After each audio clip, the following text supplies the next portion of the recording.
ఆదోని జిల్లా సాధన కోసం జేఏసీ ఆధ్వర్యంలో కొనసాగుతున్న రిలే నిరాహార దీక్షలు సోమవారం 254వ రోజుకు చేరుకున్నాయి.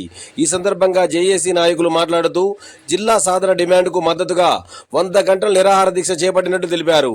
ఈ నెల 29న మంత్రి నారా లోకేష్ ఆదోనిలో పర్యటిస్తున్న నేపథ్యంలో ఆదోనిని జిల్లాగా ప్రకటించకపోతే ఆయన పర్యటన అడ్డుకుంటామని హెచ్చరించారు. జిల్లా ఏర్పాటు అంశంపై ప్రభుత్వం వెంటనే స్పష్టమైన ప్రకటన ఇవ్వాలని డిమాండ్ చేశారు. ఈ కార్యక్రమంలో హెచ్డి ఆదినారాయణ రెడ్డి, సుభాష్ చంద్రబోస్ కుమార్ తదితరులు మాట్లాడారు. ఈ ప్రాంతంలో ఉన్నటువంటి విద్యా వైద్య సౌకర్యాలు, ముఖ్యంగా వైద్యానికి సంబంధించిన ఇబ్బందులు, నీటి రంగానికి కూడా, సాగునీటి రంగంలో కూడా ప్రధానమైన ప్రాజెక్టులు ఇక్కడ ఉంటున్నాయి. గురు రాఘవేంద్ర, పులికనుమ, రాఘవలిబండ, వేదవతి, నగరడోన. ఈ ప్రాజెక్టులన్నీ కూడా దాదాపు 10 ఏళ్ళ నుంచి ఎటువంటి నిధులకు నోచుకోలేదు. 2019 వేదవతికి ఇప్పుడు ముఖ్యమంత్రి, అప్పటి ముఖ్యమంత్రి చంద్రబాబు గారు శిలాఫలకం వేశారు వర్చువల్గా. తర్వాత వచ్చిన ప్రభుత్వం పట్టించుకోలేదు. తర్వాత చివరిలో కొంత పెట్టింది. ఈ ప్రభుత్వం ఏం చేస్తామంటే ఏం చేయలేదు. కానీ నిన్నైతే ముఖ్యమంత్రి గారు హాస్టల్లో ప్రకటించారు, వేదవతి నేను పూర్తి చేస్తాను. ధన్యవాదాలు సార్, మీరు చేయలేదు సార్, సంతోషం.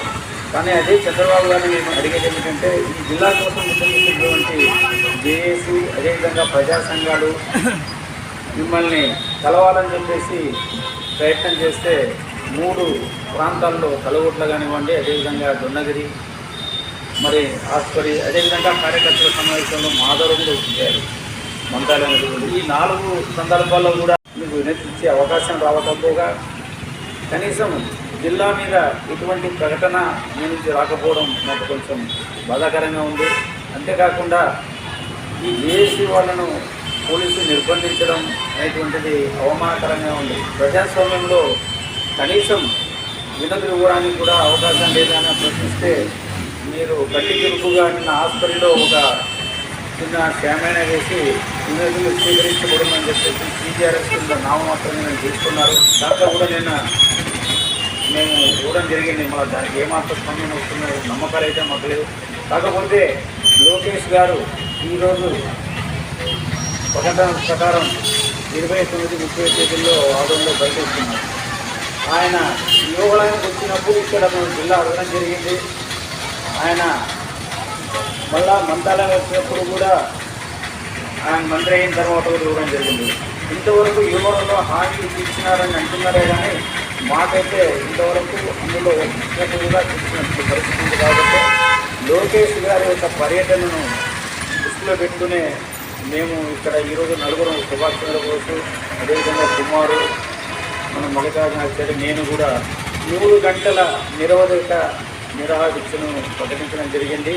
ఈ 3 గంటలు అయిన తర్వాత మీ యొక్క భవిష్యత్తు ప్రణాళికను కూడా ఇంతకుముందు ఒకరు అడిగారు. అయ్యా, ఇది 254 రోజులు కొనసాగడమే కాదు, జిల్లా వచ్చేంత వరకు కొనసాగుతుంది. ఇది మాత్రం ఆగదు.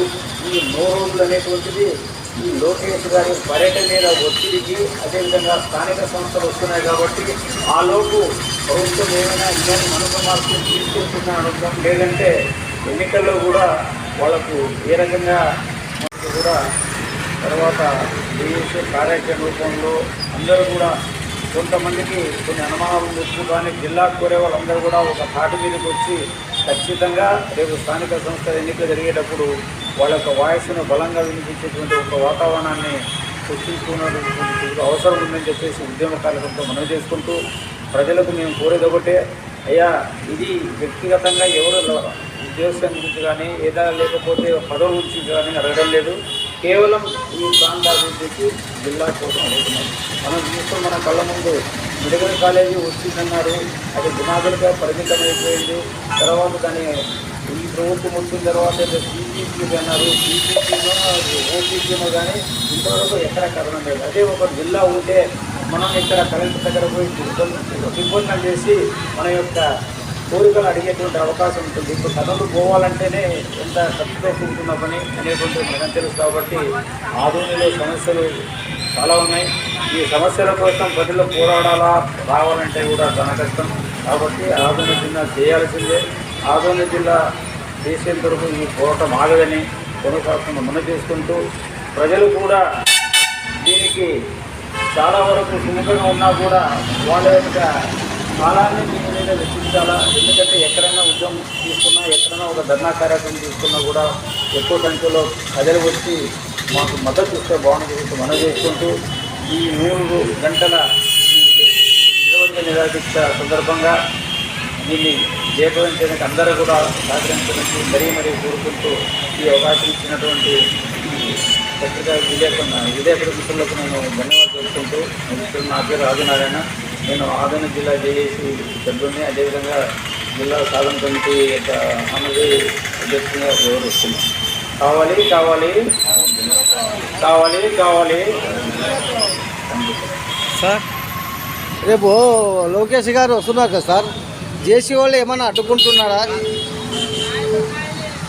ఖచ్చితంగా ఆ పని చేస్తాం సార్. ఎందుకంటే ఇప్పుడు 4 రోజులకు వచ్చినప్పుడు ముఖ్యమంత్రి గారు మాకు అవకాశం లేదు. స్థానికంగా ఇప్పుడు లోకేష్ గారు వచ్చినప్పుడు అడ్డుకోకుండా ఉండే ప్రశ్నలు ఖచ్చితంగా అడ్డుకుంటారు సార్. అవకాశం ఇవ్వకపోతే మాత్రం ఖచ్చితంగా అవకాశం ఇస్తే ఆయనతో మాట్లాడతాం, సంప్రదింపులు చేస్తాం. లేదంటే ఖచ్చితంగా అడ్డుకుంటాం.